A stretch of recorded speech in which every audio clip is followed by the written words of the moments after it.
नमस्कार प्रिय दर्शक बंधुरा जीवन और दर्शन कथा यूट्यूब चैनेले आपनादेर सबाइके आबारो एकबार जानाई सुस्वागतम। बंधुरा आमादेर जीवनेर आदि रोग हलो यौन कामबासना। এই কামবাসনা কিভাবে নিয়ন্ত্রণ করা যায় এই প্রশ্ন ব্রহ্মাণ্ডের প্রতিটা কোণায় প্রতিটা মানুষের মনে, কিন্তু সঠিক উত্তর আর নিয়ম না জানার কারণে এই মনুষ্য জীবন বৃথা কেটে যায়। আজকের গল্পটি একটু দীর্ঘ, তবে পৃথিবীর আধ্যাত্মিক পরিমণ্ডলের সঠিক তথ্য ও পদ্ধতি আপনি জানতে পারবেন এই গল্পটির মাধ্যমে। তাই দয়া করে সম্পূর্ণ গল্পটা শুনবেন, কারণ অর্ধজ্ঞান ভীষণ ক্ষতিকারক আর অল্প জ্ঞান আপনাকে বিপথেও পরিচালনা করতে পারে। আর সেটা যদি যৌন কামবাসনা নিয়ে হয় তবে তো আরও বেশি করে বিপথে পরিচালিত করতে পারে। তাই সম্পূর্ণ গল্পটি শেষ পর্যন্ত শুনুন। আমরা যদি কামবাসনার বিস্তর গভীরে বিচার বিশ্লেষণ করি তাহলে দেখতে পাই কাম কথাটির প্রকৃত অর্থ হলো প্রবল ইচ্ছা, যা মানুষের চেতনাকে গভীর অন্ধকারে নিয়ে যায়। আর এই কামবাসনা যদি যৌনতা নিয়ে হয় তবে তাই মানুষ শরীর আর জীবনকে শেষ করে দেয়, ঠিক বিষের মতন। এই বিশ্ব ব্রহ্মাণ্ডের প্রাণশক্তির প্রকৃত আধার হলো বীর্য। বীর্য শক্তি অস্তি আর্ত প্রাণোক্তি অস্তি, অর্থাৎ বীর্য শক্তি আছে বলেই এই প্রাণশক্তি আছে।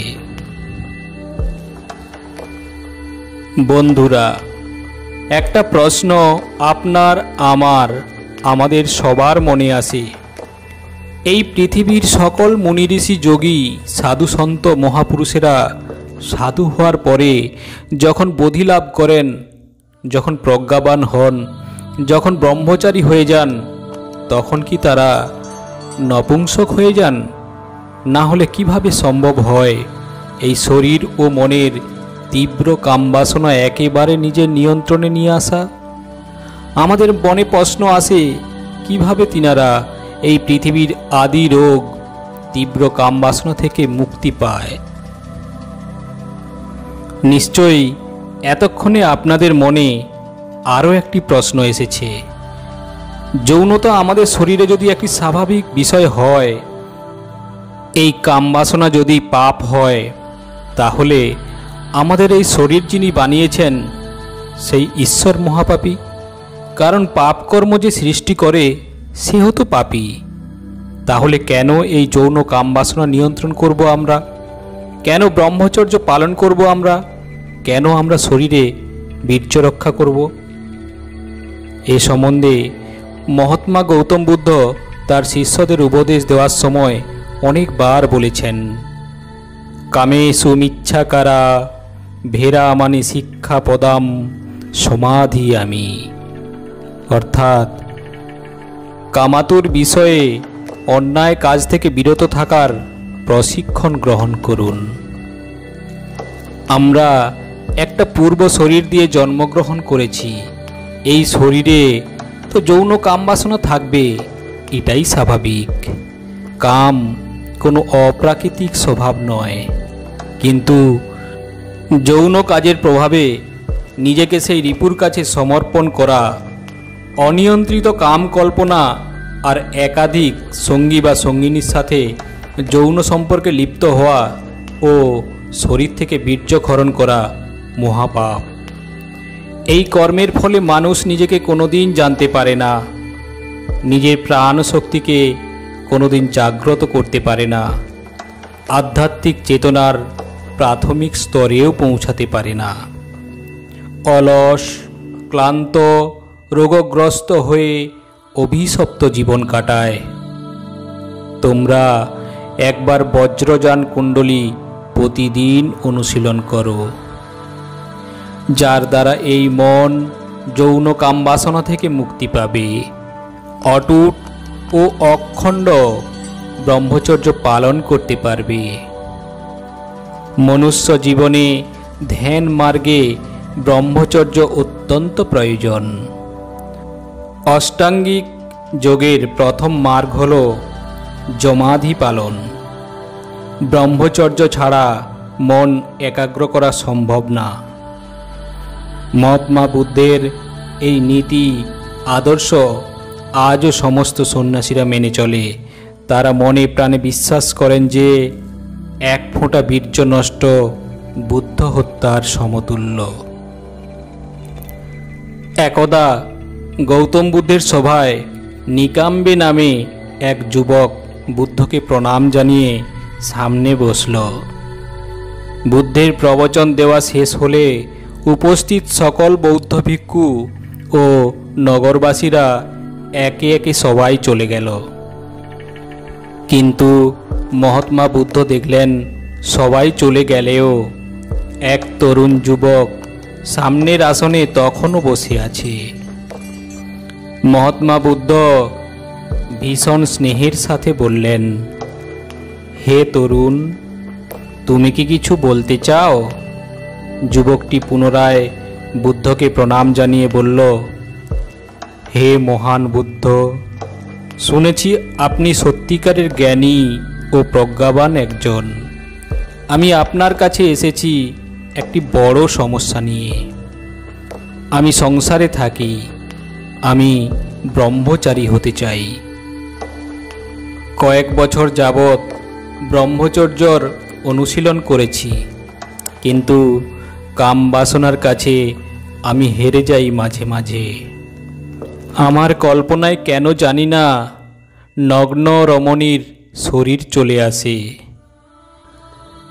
এমন হয় যেন আমি আমার কামক ভাবের প্রকোপে পড়ে নিজের ইচ্ছার বিরুদ্ধে প্রাণশক্তির বিনাশ ঘটিয়েছি বেশ কয়েকবার।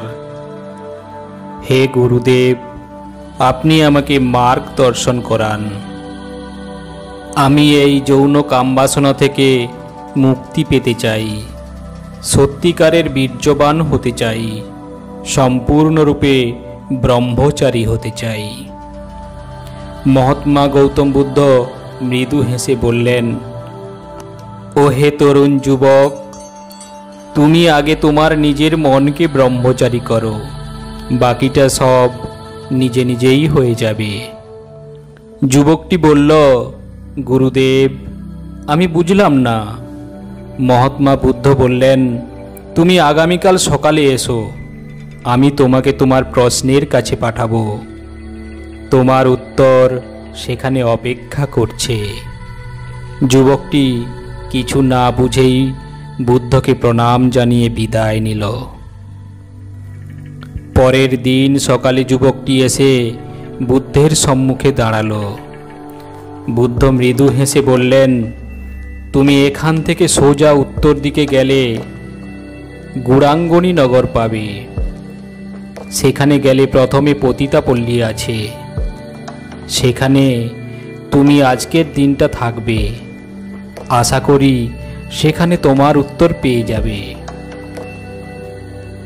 বুদ্ধের কথা মতো যুবক নিকাম্বে চলল ওরাঙ্গনী নগরের উদ্দেশ্যে। একা একা পথে চলার সময় মনের ভিতর অনেক প্রশ্ন জাগছিল তাঁর। তিনি ভাবতে লাগলেন, কেন মহাত্মা বুদ্ধ আমাকে বেশ্যাদের কাছে পাঠালেন? যাদের থেকে সর্বদা দূরে থাকা উচিত তাদের কাছেই কেন আমাকে পাঠালেন? ভাবতে ভাবতে অবশেষে সেই পতিতাপল্লীতে পৌঁছে সে যা দেখল, চারিদিকে কত শত সুন্দরী নারী তাদের দেহ সৌন্দর্য প্রসারিত করে বসে আছে।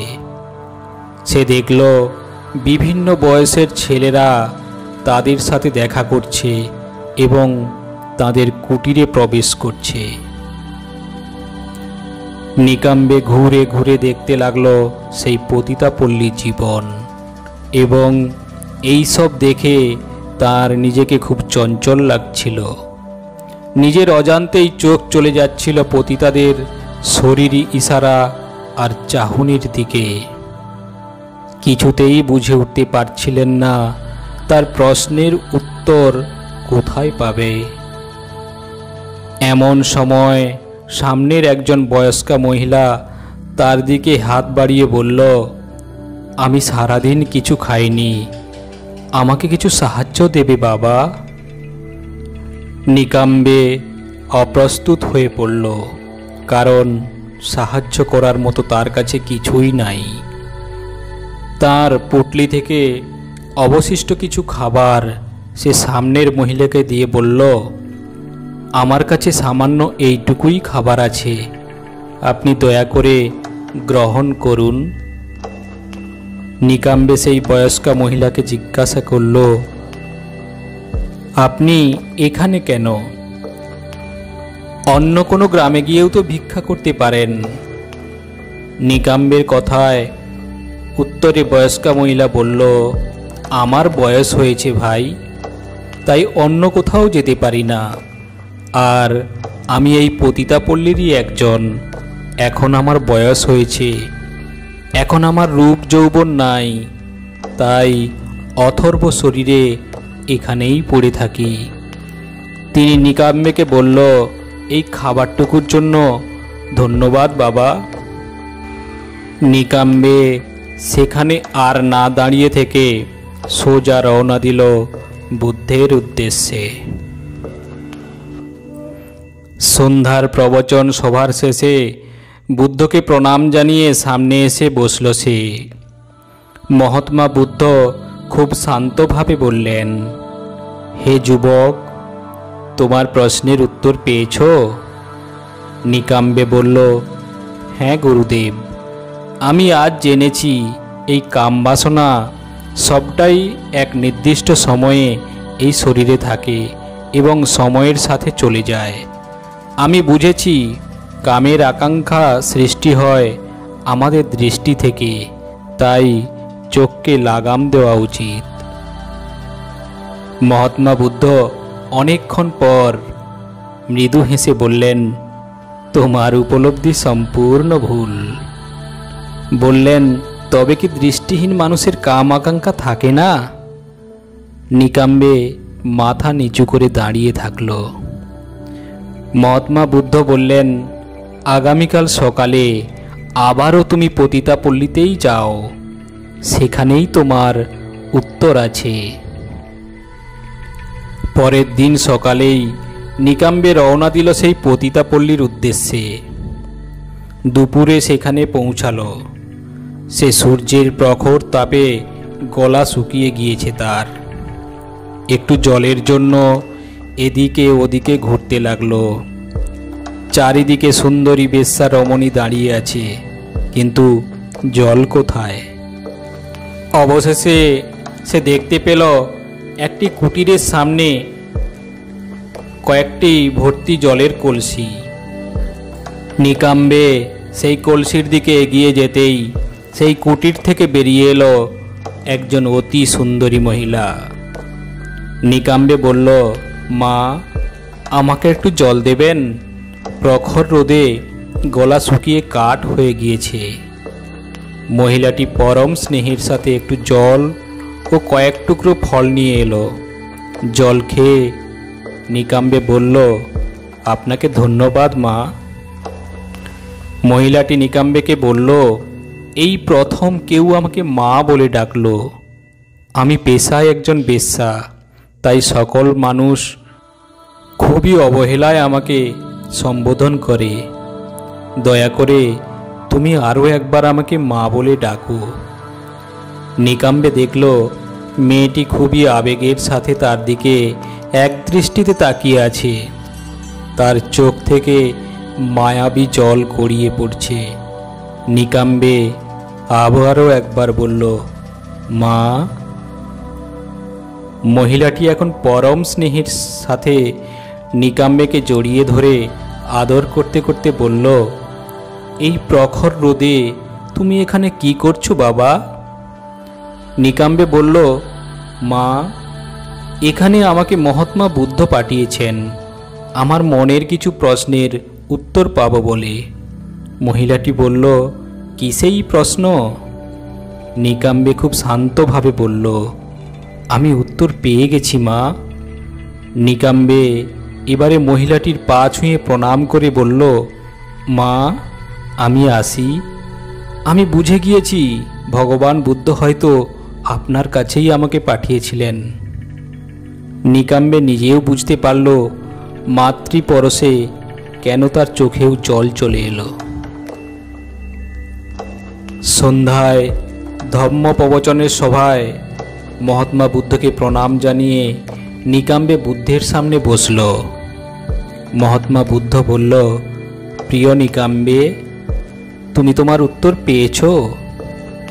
নিকাম্বে বলল, গুরুদেব, আপনার অশেষ কৃপায় আমি আমার প্রশ্নের উত্তর পেয়েছি গুরুদেব।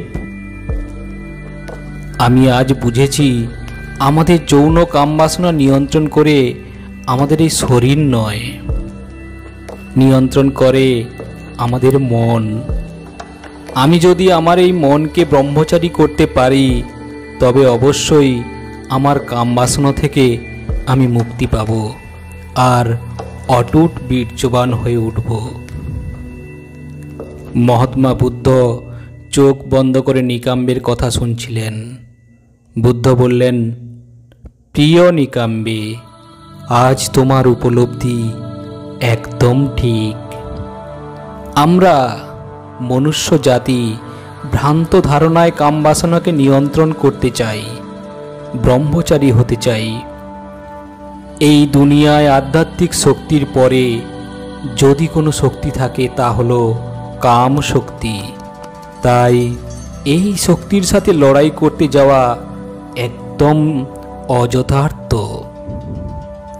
আমাদের আরও গভীরে বিবেচনা করতে হবে। এই যৌন আকাঙ্ক্ষা আর কামাতুর স্বভাবের উৎপত্তি স্থল হলো আমাদের মন। তাই নিজের মনকে যদি নিয়ন্ত্রণ করা যায় তবে অতি অবশ্যই কাম নিয়ন্ত্রণ হবে।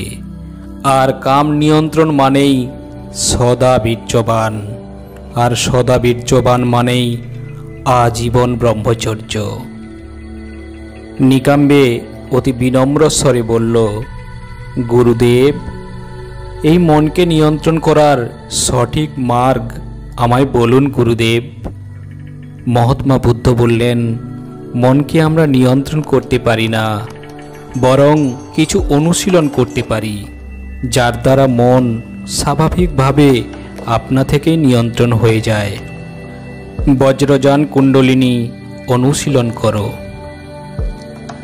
নিকাম্বে বলল, কৃপা করুন, দয়া করে বজ্রযান কুণ্ডলী সম্বন্ধে আমাকে বলুন। ভগবান বুদ্ধ বললেন, শুধুমাত্র যৌন আকাঙ্ক্ষা আর কামবাসনা থেকে মুক্তি পেলে হবে না, তোমাকে মুক্তি পেতে হবে এই জাগতিক কষ্ট আর জন্মান্তর থেকে। বজ্রযান কুণ্ডলিনী অনুশীলনের জন্য অষ্টাঙ্গিক মার্গ মেনে চলতে হবে। সৎ বাক্য, সৎ কার্য, সৎ জীবিকা, সৎ চেষ্টা, সৎ চিন্তা, সৎ চেতনা, সৎ সংকল্প, সৎ দৃষ্টি বা সম্যক সমাধি। আর অনুশীলন করতে হবে শ্বাস প্রশ্বাসের গতিবিধি এবং সম্যক আহার পদ্ধতি। এই সকল অনুশীলন একত্রে বজ্রযান কুণ্ডলিনী।